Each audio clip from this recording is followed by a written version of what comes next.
মুক্ত চিন্তার পথে ভিন্ন মননের খোঁজ, কমিউনিটি রেডিও যাদবপুর। আপনারা শুনছেন কমিউনিটি রেডিও যাদবপুর 90.8 মেগাহার্টজ।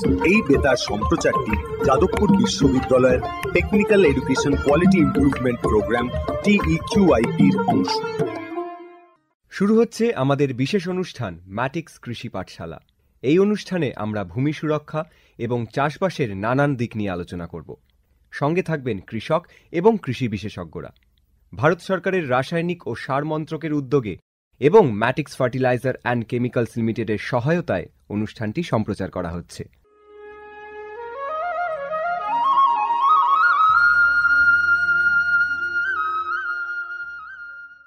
ম্যাটিক্স কৃষি পাঠশালার আজকের পর্বের বিষয় পানি ফলের বীজ সংরক্ষণের পদ্ধতি। এ বিষয়ে কথা বলার জন্য আমরা পৌঁছে গেছিলাম সরাসরি কৃষক বন্ধুদের কাছে। তবে তার আগে আমরা শুনব কৃষি বিষয়ক কিছু ঘোষণা।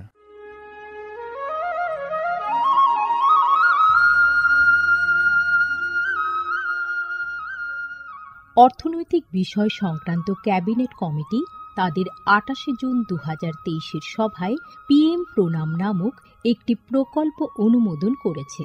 এই প্রকল্পের উদ্দেশ্য হল ধরিত্রী ও মৃত্তিকার পুনরুদ্ধার, পুষ্টি, উন্নতি সাধন এবং তা নিয়ে সচেতনতা বৃদ্ধি। গ্রামীণ স্তর থেকে শুরু করে আমাদের সকলের প্রচেষ্টা মাতৃভূমির যত্ন ও স্বাস্থ্য রক্ষার জন্য এই অনন্য পদক্ষেপকে ফলপ্রসূ করে তুলতে পারে। এই প্রকল্পের মূল লক্ষ্য হল কৃষিতে রাসায়নিক সার এবং কীটনাশকের অত্যধিক ব্যবহার দূর করা। বাড়তি ফলনের জন্য সার ও কীটনাশকের অতিরিক্ত ব্যবহার মাটিকে অসুস্থ করে তুলছে, কমিয়ে দিচ্ছে তার উৎপাদন ক্ষমতা। মাটির পুষ্টি আর সুরক্ষার জন্য প্রাকৃতিক অথবা জৈব সারের ভূমি পরীক্ষা ভিত্তিক সুষম ব্যবহার করা প্রয়োজন। পাশাপাশি দরকার জৈব ও প্রাকৃতিক চাষ পদ্ধতি এবং সম্পদ সংরক্ষণ প্রযুক্তি, যেমন সমন্বিত কৃষি ব্যবস্থা, ক্ষুদ্র সেচ, মালচিং, মাটির ক্ষতিকারক খনন না করা, ঘুরে ফিরে বিভিন্ন ফসলের চাষ ইত্যাদি। চাষবাসের এই টেকসই পদ্ধতিগুলো মাটির উর্বরতা বাড়াবে, পরিবেশ দূষণ কমাবে এবং দীর্ঘমেয়াদী উৎপাদনশীলতাকে শক্তিশালী করবে। সারের সুষম ব্যবহার শুধু মাটিই নয়, সার্বিকভাবে পরিবেশের স্বাস্থ্য রক্ষা করে। সুষম সার ব্যবহারের অর্থ হল উদ্ভিদকে তার প্রয়োজনীয় পুষ্টি উপাদানগুলি সঠিক পরিমাণে এবং অনুপাতে, সঠিক সময়ে এবং উপযুক্ত পদ্ধতিতে দেওয়া।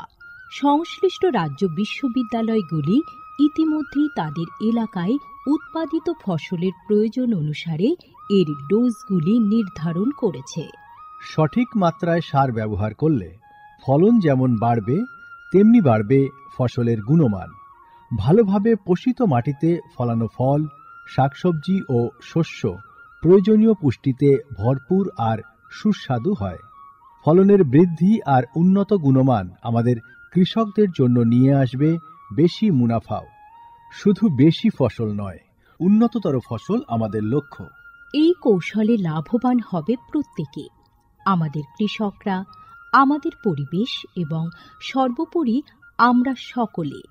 বিচার বিবেচনার সঙ্গে পরিপোষক ব্যবহার করলে কেবল ফলনই বাড়ে না, প্রজন্মের পর প্রজন্ম জমি থাকে উর্বর।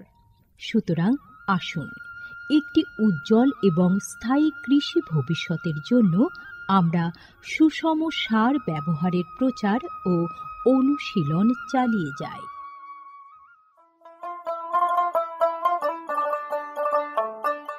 বিকশিত ভারত সংকল্প যাত্রা বা VBSY এর একটি গুরুত্বপূর্ণ অংশ হল ভারত সরকারের সার বিভাগ দ্বারা PM প্রণাম স্কিম এবং কৃষিতে ড্রোন ব্যবহারের প্রচার।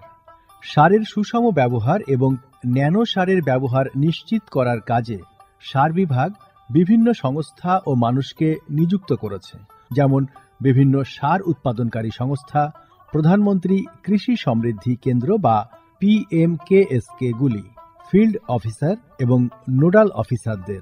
VBSY এর একটি প্রধান দিক হল বিভিন্ন শস্য এবং গাছপালার ওপর ন্যানো এবং জল দ্রবণীয় সার স্প্রে করার কাজে ড্রোনের ব্যাপক ব্যবহার।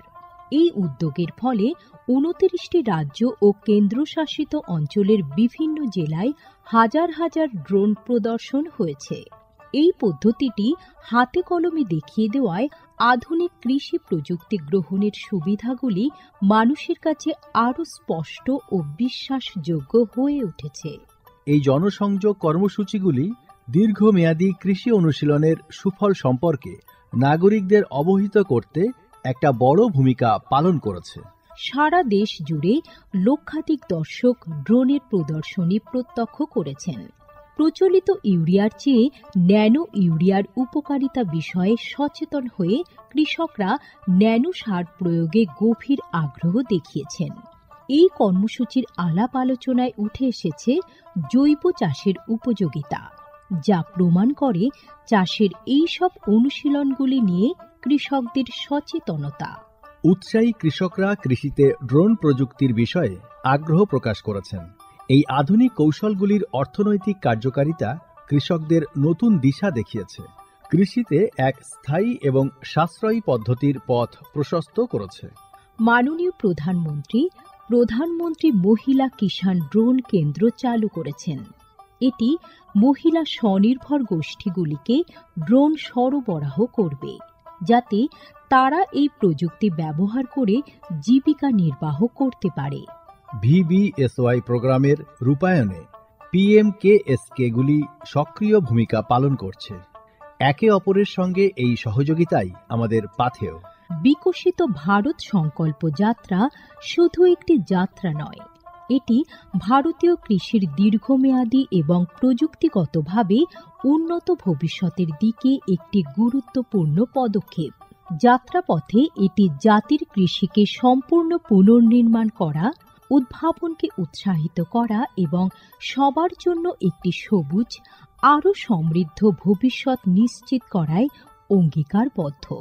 ড্রোন প্রযুক্তি, ন্যানো সার এবং দীর্ঘমেয়াদী কৃষি অনুশীলনের প্রচারের মাধ্যমে এটি কেবল সচেতনতায় তৈরি করছে না, আরও সমৃদ্ধ এবং পরিবেশ বান্ধব ভবিষ্যতের জন্য নব প্রযুক্তিকে গ্রহণ করতে কৃষকদের অনুপ্রাণিত করছে। এই কৃষি বিপ্লবের গতি প্রকৃতি প্রত্যক্ষ করলে এটা স্পষ্ট হয় যে VBSY একটি বিকশিত, উন্নত এবং দীর্ঘজীবী ভারতের বীজ বপন করছে।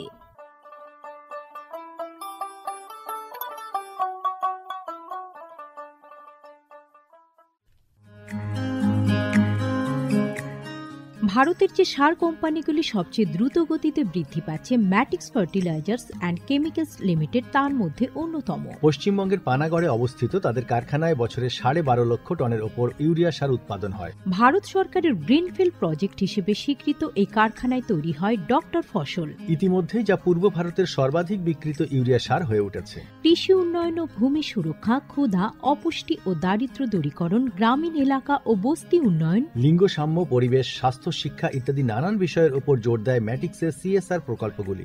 ম্যাটিক্স এক সবুজ ভবিষ্যতের অঙ্গীকার।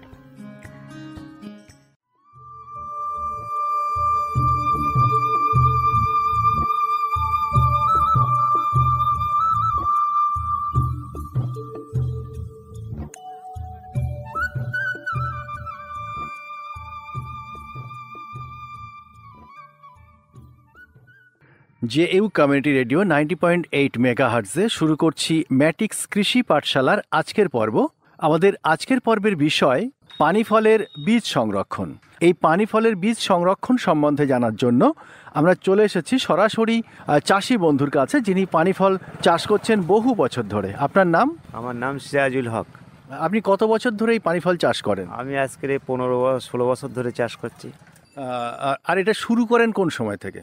প্রথম বসানো হয় জ্যৈষ্ঠ মাস থেকে। আচ্ছা, জ্যৈষ্ঠ মাসের পর থেকে বসিয়ে এইবারে তাকে সার মাটি দিয়ে মানে গাছ তৈরি করে নিতে হয়। নিয়ে তারপরে এবারে বিশ্বকর্মার পর থেকে ফল যখন ভাঙা স্টার্ট হলো, তারপরে ওই গাছে দুবার ভাঙার পরে তারপরের ফলটাকে ছেড়ে দেওয়া হয় বীজ করার জন্য। আচ্ছা, মানে দুবার যে ভাঙছেন প্রথমে, সেটা কতদিন অন্তর অন্তর ভাঙছেন? ওটা 15 দিন অন্তর অন্তর ভাঙছি। আচ্ছা, ভাঙার পরে যে ফলটা আসছে সেটা আপনারা ভাঙছেন না, না, সেটা ছেড়ে দিচ্ছেন? সেটা ছেড়ে দিচ্ছি। সেটা আপনারা কিভাবে বুঝবেন যে এই ফলটাই ছাড়া থাকলো বা এটা ভাঙবো না? ওটা আমরা একটা ব্যারিকেড দিয়ে নিই। আচ্ছা। সেই ব্যারিকেড দিয়ে নিয়ে তারির ভিতরে যে ফলটা থাকে সেইটা ভাঙি না, আর বাকি আচ্ছা। ফলটা ভেঙে নিই। তার মানে আপনারা একটা পাঁচিল টাইপের মানে কিছু একটা দিয়ে জলের মধ্যে ঘিরে দেন আর কি, যে সেখান থেকে তার ভেতরের ফলগুলো আপনারা ভাঙবেন না, ওগুলো বীজ হিসাবে রাখবেন, তাই তো? তো কোন ধরনের ফলকে বীজ হিসাবে রাখলে ভালো হয় সেটা আপনারা কি করে বোঝেন?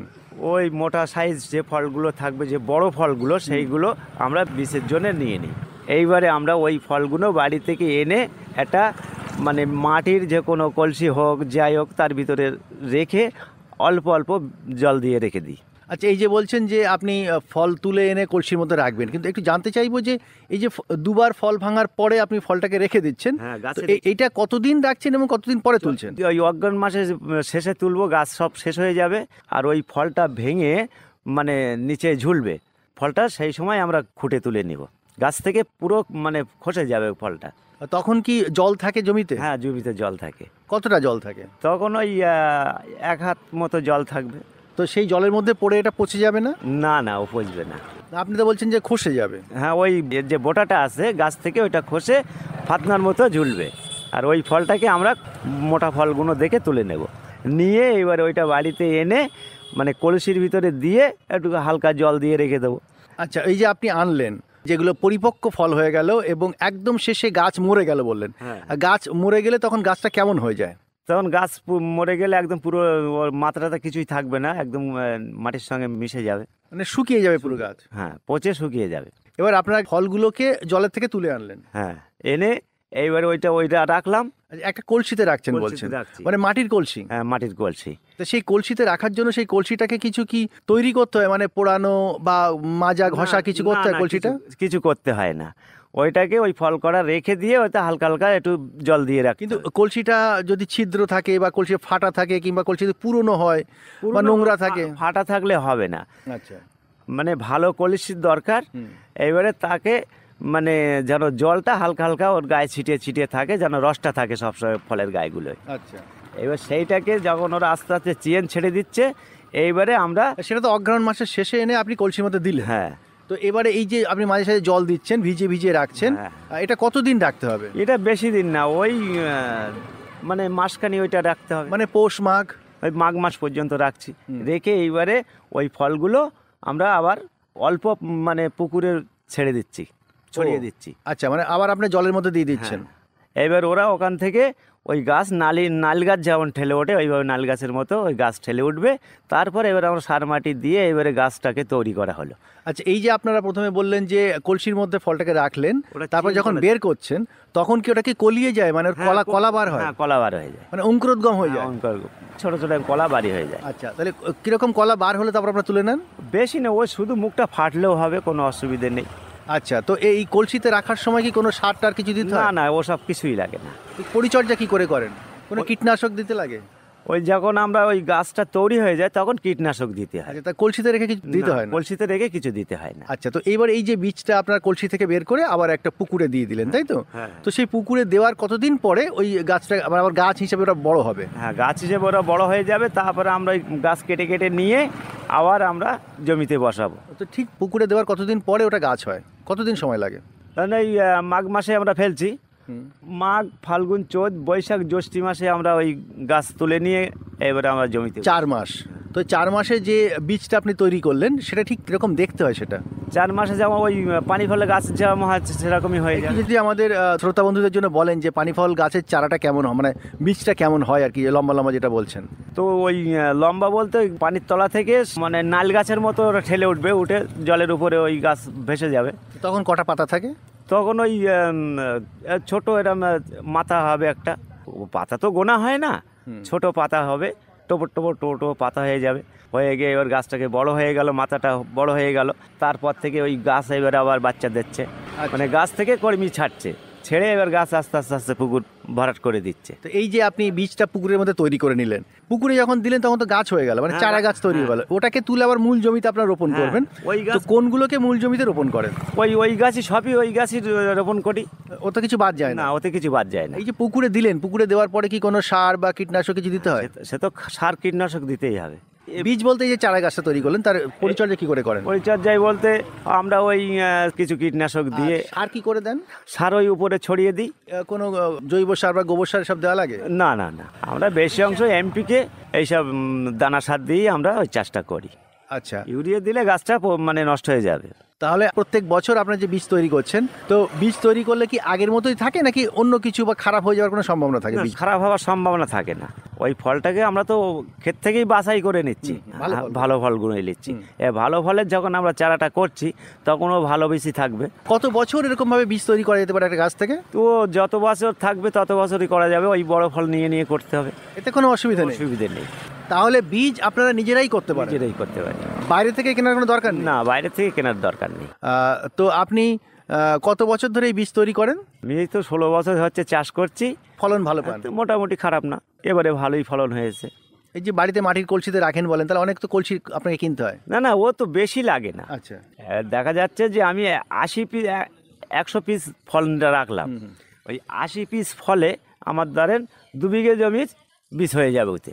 তাহলে বলতে যাচ্ছেন যে 40টা পানি ফলে 1 বিঘে জমি চাষ হয়ে যাবে? 1 বিঘে জমি চাষ হয়ে যাবে। তো 40টা পানি ফল যদি আমরা বীজ রাখি, তারপরে যখন আমরা পুকুরে দিয়ে সেটাকে চারা করছি, কত চারা তৈরি হতে পারে? ও ঠিক বলা যাবে না, পুকুর ভরে যাবে একদম। নিজে নিজে বংশ বিস্তার হ্যাঁ, করবে? নিজে নিজে বংশ বিস্তার করবে।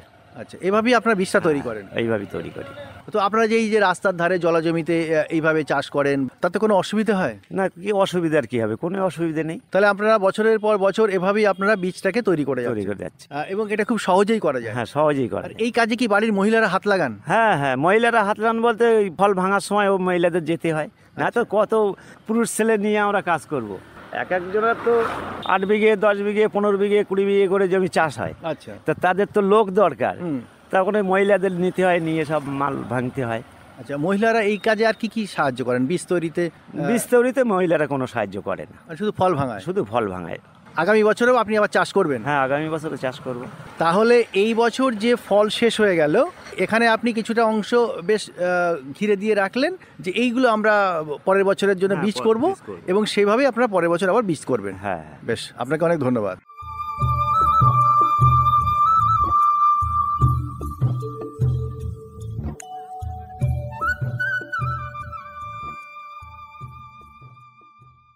JU কমিউনিটি রেডিও 90.8 মেগাহার্টসে আপনি শুনছেন ম্যাটিক্স কৃষি পাঠশালা।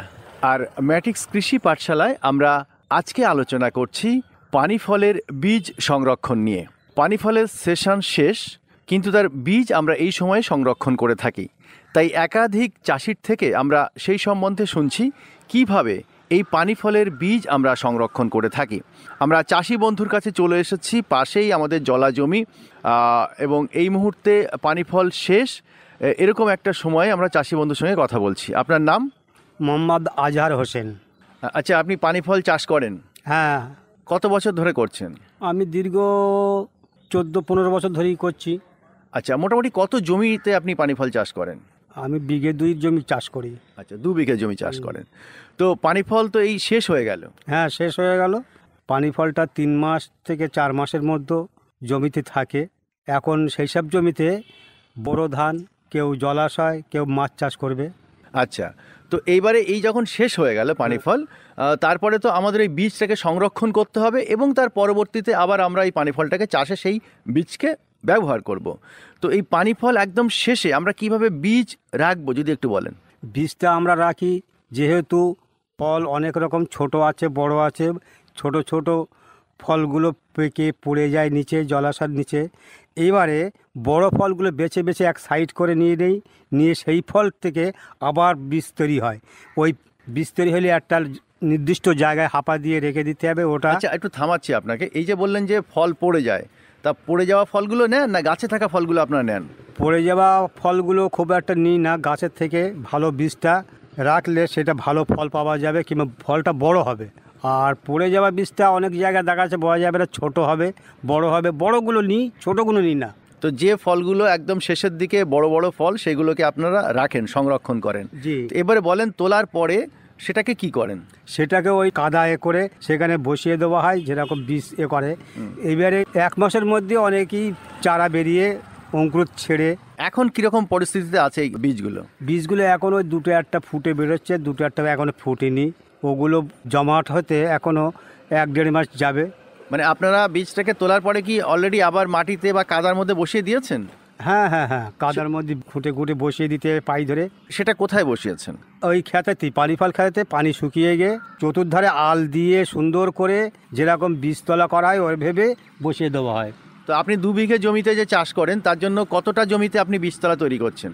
আমি 2 বিঘে জমিতে চাষ করার জন্য প্রায় কাটা 2 একরের মতো বীজ রাখছি। আমার বীজ রোপণ করে যদি বেশি হয় আমি কাউকে দিয়ে দেবো, বিক্রি করে দেবো। আচ্ছা, মানে এটা বিক্রি হয়? হ্যাঁ। আচ্ছা, আপনি যখন বীজতলা যখন করছেন তো এই 1 কাঠা বা 2 কাঠায় এরকম কোনো হিসেব আছে কত পিস লাগে? না, এর কোনো হিসেব নেই। তবুও আপনার ওই আমরা যখন বসাই তখন ওই একটা ওই ডোকা কেটে নিয়ে 3 হাত বাই 3 হাত, 4 হাত বাই 4 হাত। বলছেন যে ফল বসাচ্ছেন? না, ফল বসিয়ে ওই গাছগুলো তৈরি হয়ে গেলে এখন ফল বসানোর সময় আপনার কটা করে ফল লাগছে? এই 1 কাঠায় বা 2 কাঠায় কতগুলো করে ফল বসাতে হয়? নিয়ম কি? নিয়ম ওই 1 হাত পর পর ফল দিয়ে যাই। 1 হাতের ভেতর দেখা যাচ্ছে ওই 2টো পরে দিয়ে এইদিকে বসিয়ে গাছটা তৈরি করা হয়। গাছটা তৈরি হয়ে গেলে ও তো মানে ফল বসানোর কতদিন পরে গাছ তৈরি হয়? ও ফল বসাবার 1 মাস পরে একটু মানে গাছ অঙ্কুর ফেটে গিয়ে চারাটা হবে। হয়ে গেলে ওটা জাম হয়ে যাওয়ার পরেই ওই তুলে আবার বিভিন্ন জায়গায় সেই গাছগুলো বসিয়ে দেওয়া হয়। আচ্ছা, তাহলে যখন অঙ্কুরোদ্গম হলো এবং গাছ একটু বড় হলো, কত বড় হলো, কত ইঞ্চি লম্বা হলো? পানিতে তো মানে 1 বিঘতের উপরে 5-7 ইঞ্চি 10 ইঞ্চি পানি রাখতে হয়। এবারে ওখান থেকে যখন সুতের মতো ঠেলেও দেবে তারপরে 10-15 ইঞ্চি বেরোবার পরেই পাতাটা ছাড়বে। আচ্ছা, পাতা ছাড়বে? হ্যাঁ। প্রথম শ্যাওলা মতো হয়ে থাকবে, তারপরে পাতাটা বেশ পানা টাইপের পাতা হবে, তারপরে আস্তে আস্তে ক্ষেতটা জমাট হবে। তো এই যে আপনি বীজতলা তৈরি করছেন, বীজতলা তৈরি করার সময় মাঠে কি চাষ দিতে হয়? মাঠে চাষ দিতে হয় অবশ্যই। কাদা নরম থাকলে চাষ লাগে না, আর যেখানে শক্ত জমিতে যারা করবে বীজতলা তাদের চাষ দিতেই হবে। আর কোনো সার দেওয়া লাগে? সার এখন দেওয়া লাগে না। সার দিতে গেলে ওটা বেশ 15-20 দিন 1 মাস পরে একটু চারাটা যখন চারিদিকে হয়ে যাবে তখন একটু সার দিলে চেষ্টা হয়। আর কোনো কি কীটনাশক কিছু দিতে হয়? হ্যাঁ, পয়জন দিতে হয়। ওতে একরকম লাল মাছি থাকে, ওগুলো ক্ষতি করে, যার ফলে কীটনাশক ব্যবহার করতে হয়।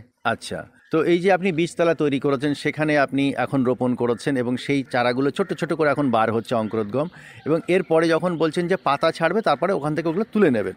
জি, তাই তো? হ্যাঁ। তুলে নেওয়ার পরে কোথায় রাখবেন? তুলে নিয়ে আবার ওই যখন ওই জমিতে বসাবো, যে জমিটা চাষ করা হবে ওই 1 বিঘায় যেরকম 3 হাত বাই 3 হাত, তখন তুলে ওই বসিয়ে দেবো। আচ্ছা, মানে এই বীজতলা থেকে সরাসরি আমরা মূল জমিতে বসাবো? হ্যাঁ, বীজতলার থেকে সরাসরি মূল জমিতেই বসাবো। আচ্ছা, সেটা কতদিন লাগে? এই যে বীজ রোপণ করলেন আর বীজ তোলা পর্যন্ত, মানে গাছ তোলা পর্যন্ত কতদিন টাইম লাগবে? ধরো 4 মাস 5 মাস লেগে যাবে। এই বীজতলাতেই 5 মাস থাকবে? হ্যাঁ, তারপরে আষাঢ় শ্রাবণ মাসে ওইটা জমি কাদা করে শোধন করে পানি ফল গাছটা বসিয়ে দিতে হবে। তখন তো চারা না, ওই সব গাছ তৈরি হয়ে যায়। আচ্ছা, মানে লতানো গাছ? লতানো গাছ। কটা করে পাতা থাকে তখন? তখন ও চারিদিকে একটা ঝুম করছিলাম, পানার যে কটা পাতা থাকে ঠিক সেই অবিকল একই রকম। পানা যেরকম পাতা থাকে একটা গাছে দেখা যাচ্ছে আপনার 8টা পাতা থাকতেই পারে, 6টা থাকতেও পারে। আবার ওই গোলাপ ফুলের মতো উপরে যেরকম থাকে ওরম ভেবেই 8-10টা করে পাতা থাকে। শিকড়টা কেমন থাকে? শিকড় বলতে লতা, ওর কোনো শিকড় ওই কালো কালো শিকড় হয়ে ঝুলে মাটির সাথে ধরে নেয়, মানে গুচ্ছ শিকড়? গুচ্ছ শিকড়। ওই গুচ্ছ শিকড়ের থেকে আবার ফড়কি ছেড়ে ওই জমজমাট হয়ে যাবে। আচ্ছা, মানে একটা গাছ থেকে অনেক গাছ তৈরি হয়ে যাবে। আচ্ছা, তো এবার একটু যদি বলেন যে এই যে আপনি যখন বীজতলাতে বসাচ্ছেন, তো সেই বীজতলাতে বসানোর সময় কখনো কি জল দিতে হয়? হ্যাঁ, জল না দিলে তো মরে যাবে। তো কতদিন অন্তর বা কতটা জল রাখতে হয় জমিতে? জল ওতে তো হাঁটু, মানে 1 বিঘত তো থাকবে, 10 ইঞ্চি থাকবি। মানে যখন বীজ বসাচ্ছি আমরা, মানে হ্যাঁ ফলটা বসাচ্ছি, হ্যাঁ 10 ইঞ্চি তো থাকবি। তারপরে কেউ দেখা 4 ইঞ্চিতে রেখে দিচ্ছে, আবার কেউ দেখা যাচ্ছে 1 হাঁটুতেই বসিয়ে দিচ্ছে। তো জলের মধ্যে থাকলে ফলটা পচে যাবে না? না, তখন তো ফল থাকে না, তখন তো লতাটা থাকে। আচ্ছা, যখন ফল বসাচ্ছেন তখন কি জল দেবেন? হ্যাঁ, তখনও জল দিতে হবে, মানে তো বীজ তো আপনার তো হবেই না। শুকিয়ে যাবে। তো ফল থেকে যখন আপনার অঙ্কুরোদ্গম হলো তখন কতটা জল থাকতে হবে? তখন মাটি 2 ভিজে ইঞ্চি থাকতে হবে নাকি জল থাকতে হবে? না, জল থাকতে হবে, 2 ইঞ্চি তো ম্যাক্সিমাম থাকবি। আচ্ছা, তো অনেকে বলে যে এই ফলটাকে তোলার পরে মানে বীজটাকে কলসির মধ্যে রাখে, এরকম কি কোনো ব্যাপার আছে? না, ওরকম কোনো ব্যাপার নেই। কারণ যেটা বলছেন হাপড়ে রাখা হয় সেটা, ওটা হাপড় বলতে ওই বীজতলা করা হয়, যেমন ওরকম 2 কাঠা 5 কাঠা যে যেরকম জমি চাষ করবে সে সেরকম এরিয়া ভেবে বীজ করে। পাকা পানি ফলটা বড় সাইজের নিয়ে সব ওই হাতে অন্তত 2টো করে বসিয়ে দেবে, যেরকম ধান রোপণ করে। এইবারে ওটা হয়ে যাওয়ার পরে যখন ওই শিকড়টা ছেড়ে ওই লতাটা, তখন ফল থাকছে না, তখন শুধু গাছ তৈরি হচ্ছে। ওই গাছটাই বসিয়ে দিলে আবার নতুন করে পানি ফল তৈরি হয়ে যাবে। আচ্ছা, তো আপনারা কি করে বোঝেন যে কোন ফলটা বীজের উপযুক্ত, কোনটা বীজের উপযুক্ত না? ওটা হচ্ছে সাইজ। বড় ফল বসালে বড় বড় ফল দেবে, ছোট ফল বসালে ছোট ছোট হবে, দাম থাকবে না, চাষি মানে লস খেয়ে যাবে। ওই যদি বড় দেখে বেছে নিয়ে হয়, তার মধ্যে কালার থাকে, লাল থাকে, সবুজ থাকে, 2 রকমই থাকে। কোনটার দাম বেশি? একই দাম একই, কিন্তু ওই দেখতে ভালো লাগে, লাল আর ওই সবুজ দুটো মিশিয়ে থাকে। অনেকে বাচ্চা কাচ্চা লাল ফল খাবো। তো আপনি যেটা বলছেন যে ফল আপনারা দেখে বোঝেন যে এটার থেকে ভালো বীজ হবে, বড় বড় দেখে নেন। তো যখন বসাচ্ছেন, এই যে বললেন 1 হাত অন্তর বসাচ্ছেন ফলটা বীজতলাতে, তো তখন কি মিস হয়? না, তখন মিস হয় না, তখন থাকে গাছের লাল গাছ দেখে বোঝা যায়, সবুজ গাছটা বোঝা যায়, গাছ সবই একই রকম। গাছ আপনারা দেখে বুঝতে পারেন যে কোনটা লাল কোনটা সবুজ। না, বলছি যখন আপনি ফলটাকে ওই বীজতলাতে বসাচ্ছেন কাদা তৈরি করে, মাটি ধানের বীজতলার মতো, তখন একটা একটা করে ফল তো বসিয়ে গেলেন 1 হাত অন্তর, তো তখন কি মিস হয়, মানে হলো না, পচে গেল, এরকম কি হয়? না না না না, ও সবই ফল হবে, বীজ হবেই, ওর কোনো মিস নেই। আচ্ছা, তাহলে এই যে অনেকেই তো বাইরে থেকেও কিনে আনেন, আর আপনারা এই বীজকে সংরক্ষণ করেন এবং পরবর্তী চাষের জন্য তৈরি করেন, তো কোনটা বেশি লাভজনক? নিজেরা সংরক্ষণ করে বীজ তৈরি করা এইটাই লাভজনক। 1 বিঘে জমিতে বীজ কিনতে গেলে 4,000 টাকা 3,000 টাকা নিচেই নাই, কিন্তু নিজের বীজ হলে দেখা যাচ্ছে 500 টাকার ভেতরেই হয়ে গেল। আচ্ছা, নিজের জমি থাকলে। তো এই যে বীজতলাটা তৈরি করলেন, সেখান থেকে যখন এই নতুন যে বীজ তৈরি হলো, গাছ তৈরি হলো, সেটাকে তুলে মূল জমিতে আপনারা রোপণ করবেন, কিন্তু এই বীজতলাতেও কি আবার চাষ করেন? হ্যাঁ, সেটা লাস্টে ওই চাষ বলতে ওর থেকে ওই ফাঁকা ফাঁকা করে রেখে দিলে ওটা ভরাট হয়ে গেল। মানে আলাদা করে তুলে বসাতে হবে না? না না, আলাদা করে আর তুলে বসাতেই হবে না। ও, এটাও একটা সিস্টেম যে বীজতলা থেকে আপনারা কতটা অন্তর ফাঁকা ফাঁকা করে রাখেন? বীজতলার থেকে ওই 3 হাত 4 হাত করে রেখে দিই, ওটা জমজমাট হয়ে যায় লাস্টে, লতা ফড়কি ছেড়ে। আচ্ছা, তার মানে বীজতলাটাও আমরা জমি হিসাবে ব্যবহার করতে পারি? জি। তাহলে যে আমাদের পানি ফলের জমি, সেটা আমরা সারা বছরই ব্যবহার করতে পারছি? হ্যাঁ হ্যাঁ। তাহলে আপাতত আপনারা বীজতলায় সবেমাত্র ফল দিয়েছেন এবং একটু একটু অঙ্কুরোদ্গম হচ্ছে? জি। ঠিক আছে, আপনাকে অনেক ধন্যবাদ।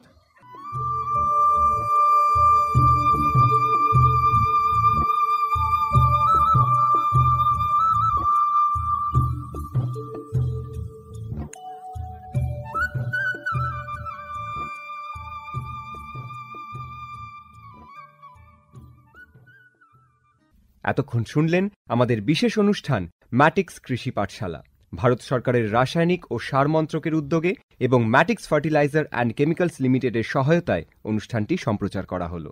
কেমন লাগলো এই অনুষ্ঠান আমাদের জানাতে পারেন। আমাদের ফোন নম্বর 0332457262, email ID radiojeu@gmail.com, YouTube channel radio JU এবং ইনস্টাগ্রাম radio_ju। আজকের মতো ম্যাটিক্স কৃষি পাঠশালা এই পর্যন্ত। শুনতে থাকুন কমিউনিটি রেডিও জেইউ 90.8 মেগাহার্টজ। ভারতের যে সার কোম্পানিগুলি সবচেয়ে দ্রুত গতিতে বৃদ্ধি পাচ্ছে ম্যাটিক্স ফার্টিলাইজার্স অ্যান্ড কেমিক্যালস লিমিটেড তার মধ্যে অন্যতম। পশ্চিমবঙ্গের পানাগড়ে অবস্থিত তাদের কারখানায় বছরে 12.5 লক্ষ টনের ওপর ইউরিয়া সার উৎপাদন হয়। ভারত সরকারের গ্রিনফিল্ড প্রজেক্ট হিসেবে স্বীকৃত এই কারখানায় তৈরি হয় ডক্টর ফসল। ইতিমধ্যে যা পূর্ব ভারতের সর্বাধিক বিক্রিত ইউরিয়া সার হয়ে উঠেছে। কৃষি উন্নয়ন ও ভূমি সুরক্ষা, ক্ষুধা, অপুষ্টি ও দারিদ্র্য দূরীকরণ, গ্রামীণ এলাকা ও বস্তি উন্নয়ন, লিঙ্গ সাম্য, পরিবেশ, স্বাস্থ্য, শিক্ষা ইত্যাদি নানান বিষয়ের উপর জোর দেয় ম্যাটিক্সের CSR প্রকল্পগুলি। ম্যাটিক্স এক সবুজ ভবিষ্যতের অঙ্গীকার। দূরে সে পাশে বসে পায়ে পায়ে কখনো চলে যায় দূর, এ জীবন যাপনের যাদবপুর এগিয়ে চলার সুর radio radio Jadavpur 90.8 megahertz community radio Jadavpur university